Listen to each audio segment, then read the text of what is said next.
Hello, everybody. Welcome back. We are live. We want to talk about a movie that we just saw, another potential Oscar contender. So, the movie we're talking about today. Fail. I, Tonya.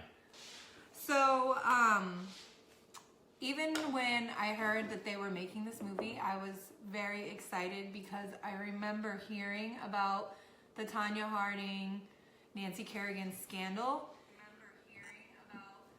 But I feel like that scandal the same way I feel about the OJ trial. It's like I knew it was happening, but I was too young to know all the details or understand like anything behind it. I just knew the headlines. I didn't know the story. So it's pretty much about the scandal between Tonya Harding and Nancy Kerrigan. So the story, as I remember, is they were competitors, they were rivals, and they both wanted gold in the Olympics. And so Tonya Harding had Nancy Kerrigan's legs broken.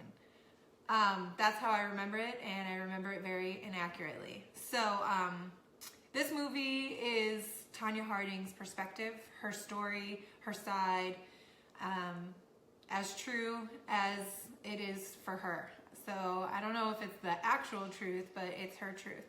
And Margot Robbie stars as Tonya Harding. She's just amazing.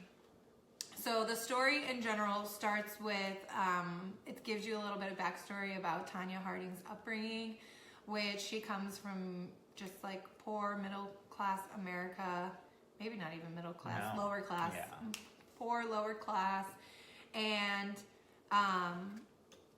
very unstable childhood. Her dad ran out, her mom was psycho, and all she had was skating. But she wasn't respected in that world because it's just made for people of a different class, I suppose. So it was just interesting to know all that history going into maybe the motive of why the leg breaking incident happened, because Right. ice skating literally was everything and all that she had. So we loved it. We love this movie. It's an amazing movie. You must go see it. The storytelling is very interesting. It's kind of like a mockumentary, like a documentary style, but obviously like staged and scripted. But it still kind of feels like you're talking to the real Tonya and she's telling you her story. And they break the fourth wall a couple of times. They'll be like in the middle of a fight and they'll be like, this didn't really happen. And then they'll be right back in the scene. So like that aspect was really cool. Yeah, it was sort of like Wolf of Wall Street. I mean, I've never heard of this director before.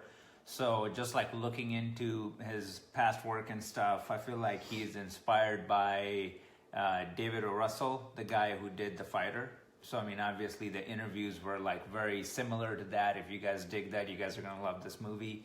I feel like he also took inspiration from the director from Black Swan, what's his name, Darren Aronofsky. I feel like a lot of the dance or the skating, like the way it was shot and choreographed, like a lot of oneers were like, you know, kind of Darren's style, which was super cool. Once again, if you're into those directors, you're gonna love this film. If you like The Wrestler, if you like The Fighter, if you like The Black Swan, if you like American Hustle, it has like a bunch of those elements kind of put together. And if you like Scorsese, it has like, you know, that Wolf of Wall Street, like breaking the fourth wall, trying to explain to you what's happening in the moment. But it does it in a way where it's just, it flows, like nothing sticks out. Like, you know, the length of the film, it was 2 hours long. It's just perfect, not too long, not too short. The, you know, comic relief, you know, the sidekick slash villain, I guess, you know, is just perfect character, like so well balanced. Like the jokes are not, you know, where you kind of cringe or what's happening. And I feel like as much as the story was so depressing because if you just watch the movie, it's one tragedy after another, and you're like, can this girl get a break? I mean, what the hell's going on? And that's based on a true story, so it's like, this happens to people. But I love the way that the director like took this approach where he turned it into sort of like a dark comedy. Yes. Like, it's not in your face dark comedy, but it keeps it light, so you're not so depressed that you want to walk out or you don't want to watch it again. It doesn't dramatize what happened either. Like, it's not like playing a sad story and we're like lingering on it. It's like, yeah, her husband beat her. He beat her a lot. Yep. And her mom fucking abandoned her and was really terrible to her at times. They just touch on it and they kind of make it as like she laughs about it now because Right. like she's on the other side. And then you just don't take it so seriously. But it just works for the storytelling, because the story isn't about how her mom was or how her husband was. The story is about that leading up to that incident. And so I feel like not lingering on those things helped you focus on like the main tragedy. And another thing that I loved about it is that as much as it was, from Tanya's perspective, I feel like,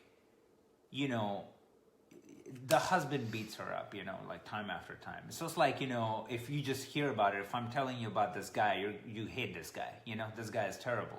But when you watch a movie, like as much as it's from Tanya's perspective, the director did a wonderful job to kind of give each character their own thing, their own personality, and their own agenda, where you kind of connect with the guy. You get him that, love him like when she loved him. Yes, exactly. Like, where they're from, where they live, you kind of just question. You're like, is that normal? And why am I thinking that this is normal, but it seems like it's normal? Right. Because she keeps saying that in the story that, I thought that I deserved it, And it's like the director, during that story, like you just feel like you're there for the ride and you get it. You're like, okay, yeah, she did something wrong. Oh, did she do something wrong? Like, was that warranted?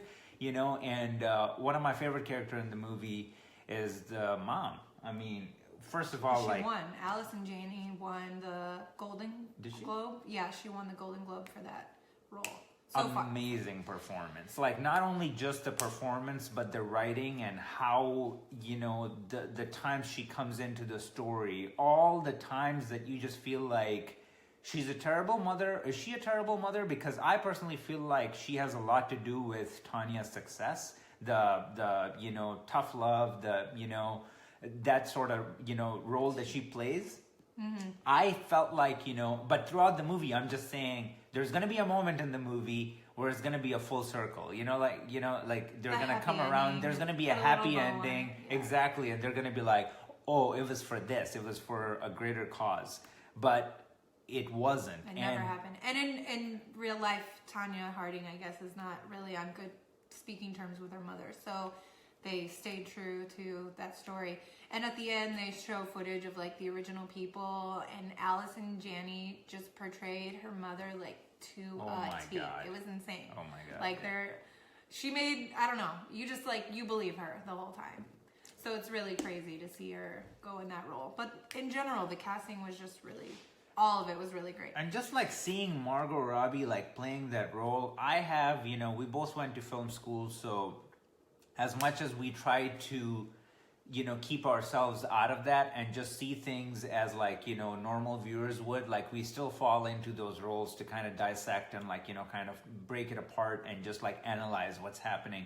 And I love when established actors, like A-list actors, do that. I don't know if she's like full-blown A-list actor, but if she worked with Scorsese, I would just call her an A-list actor, but I just have so much respect for her that in this early in her career, she's like putting herself into these roles and like, just challenging herself. Exactly, challenging herself. And she was the executive producer on this film. I mean, the budget for this film is probably $5, because if they didn't even pay their A-list actor because she was producing the film, then what did they spend the money on? Because it was shot in like a back alley, the whole film. So it's like, it's just so wonderful to see that it doesn't need to be like, a $10 million or $100 million or $150 million film for it to be great. Amy says, on Tonya Harding's Inside Edition, She says she does not speak with her mom and had some words that were bleeped out to describe her. Jesus. I don't blame her. When you see this movie, you'll see. Like, her mom is just... To be hard on her, Yeah. to call it like an understatement. Like, it's like she treated Tonya as like a business, like, partner only. And I don't know. But no end goal in sight. Like, it's like, once she's famous, then be on her good side. But she didn't even do that. This is definitely the opposite of our last review. I mean, we didn't just mean to be so harsh on Guillermo, The Shape of Water, but honestly, I mean, this is the perfect example of, like, the movie doesn't need to be directed by the freaking AAA list, director. Mm-hmm. It doesn't need to have the best actors. It doesn't need to have visual effects. It doesn't need to have any of that. Like, it's about the story, and as cliche as that is, it's just, you watch that movie and you get that. It's just, even if you... Go ahead. And when, well, Brittany said that her mom spoke out against Tonya too. It's so back and forth. Her mom just denies the abuse. Oh, God, that's crazy. I mean, who knows what to believe? This whole story could be from a crazy person's perspective, so how do we know? Steven says, I saw an interview last week. Tonya won't even introduce her daughter to her mom. Wow. Yeah, their relationship is just so gone. I mean... But, like he was saying about the story, I mean, this story of Tonya and Nancy, you can't make it up. Like, if we didn't all witness it, obviously we were young, but like the world, if we didn't witness it, we wouldn't believe that this happened. Like, who does this? Like, imagine right now Ryan Lochte going and taking out Michael Phelps. Like, that's just fucking insane. Right. And I don't even know, like, how she lived through that. But, spoiler alert, she claims that she had very minimal to do with it. What her perspective is that she received, Tonya herself received, what was it? A threat. Right? Like a threat. And so she got so scared that she didn't skate. And so that is what she wanted to do to Nancy. She wanted to send like a letter, a threat letter, and make Nancy so scared that she didn't skate. Which, yes, it's immoral and it's not, the way that you win gold. But seemingly from her perspective, she didn't even care so much that happened. That was more so her husband at the time, like, kind of pushing her to do that. But, of course, that could just be Tonya's alibi. And so her husband and his friend took it a step further and hired somebody to bust her kneecap, and then she still skated. So I don't even know. It was all for nothing. It was literally all for nothing. And then Tonya was banished from skating forever.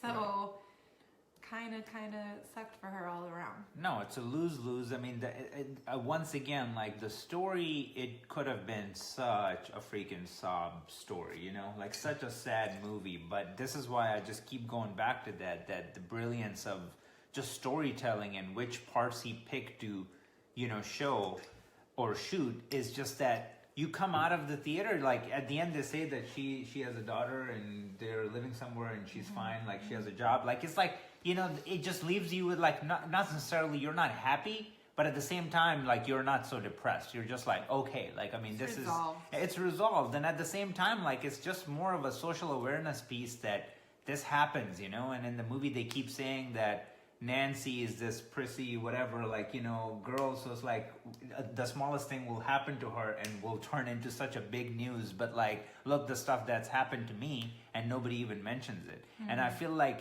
this is the takeaway, from this, that this is so true that this happens to people. But yeah, I mean, I loved it. I loved the balance, like how it was just told, and yes, it's Tanya's perspective, but I didn't feel like it was just biased. I agree.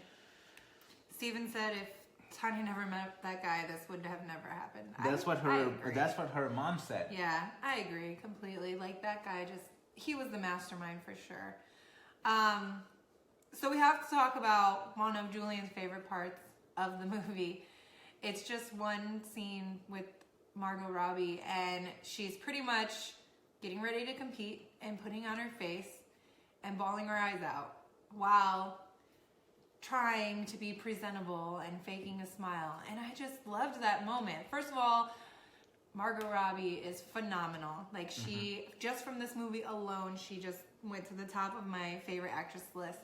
But that scene, it was so powerful. And I felt like it encompassed everything of the whole movie. Like always, always, always, Tonya had to be stronger. Yeah. She had to put on this fake face, this fake facade, and smile through whatever the fuck it was that she was going through. Yeah. And I feel like that was literally one of the best scenes of the movie. No, I mean, it was like a really heavy moment because they're pretty much just saying that the sport doesn't matter, the skill doesn't matter. It's just, you know, you have to be presentable. But she's saying that, how? Like, I don't even know the first thing about it because nobody taught me. So, like, it's not my fault. And I feel like this just happens to people all day long. You know what I mean? Yeah, you're given the upper hand because of where you're born in life, or you're given a lesser hand for the same reason. So I can relate to her. Yeah, I mean, we're not getting paid, but we're telling you, if you guys are in like the Oscar vibe or, you know, spirits, like this is a good one. Watch it. It's definitely a good one, and it's not slow. It's well paced. You guys are gonna love it. Yeah. Comment below. Let us know what you thought so far. Let us know, do you believe Tonya or do you believe Nancy? Are we now gonna do an I Nancy? Is that coming out next year? Yeah. Where we hear see, I don't know. What more they might do like a ESPN series like they did on OJ. I guess Nancy said recently that she's not gonna speak of that incident. Like, I think she doesn't want to perpetuate the story anymore. Right. But what's next? What are we going to watch next? I want to watch, what's the one with Tom Hanks? The Post. The Post. Meryl I want to Streep. watch The Post, and I want to watch the Paul Thomas Anderson one. The Phantom Thread. The Phantom Thread. I want to watch those two. We're going to watch them all, but just deciding the order. But thank you for watching. Thank you. We'll be back next week with a new movie. Yep. Bye.